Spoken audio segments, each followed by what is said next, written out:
د نن ورځې تازه او مهم خبر. اسلام آباد کې د طالبانو سفارت پاکستان څخه د چرګانو اخیستو تړون نه دی لاسلیک شوی. سلام، ستړي مه شئ، وخت مو بخیر.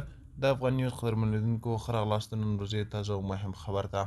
پوره حاله سره ویډیو کې وګورئ او که چیرې مو زموږ یوټیوب چینل نوي سبسکرایب کړی نو همدا اوس افغان نیوز یوټیوب چینل سبسکرایب کړئ.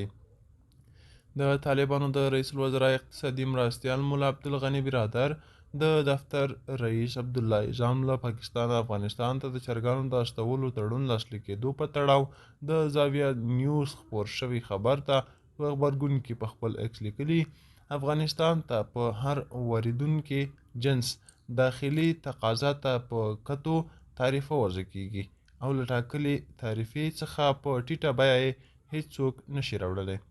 د وارداتو معامله دومره اسانه نه ده چې خلک بهر هوکړې وکړي او نور یې وطن ته راوباروي. ښاغلی اعظم تاییدوي چې دا مهال افغانستان په دې سکتور کې 80% پر ځان بسیا دی او له همدې امله ګمرکي تعرفه هم پرې لوړه ایښودل کېږي تر څو د کورنیو تولیداتو ملاتړ او د بهرنیو واردولو مخه ونیول شي. نوموړی داسې مهال دغه څرګندونې کوي چې له پاکستان افغانستان ته د چرګانو استولو یو تړون په اسلام آباد کې د دوی د شارجدافیر سردار احمد شکیب په حضور کې د دوو شرکتونو ترمنځ لاسلیک شو او نوموړي لومړی دغه تړون د خپلې یوې لاسته راوړنې په توګه رسنیز کړ.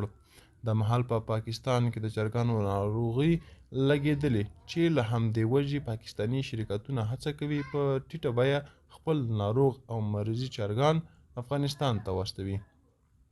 دا و چمچه خبر تر بیخي چارې ښه وخت.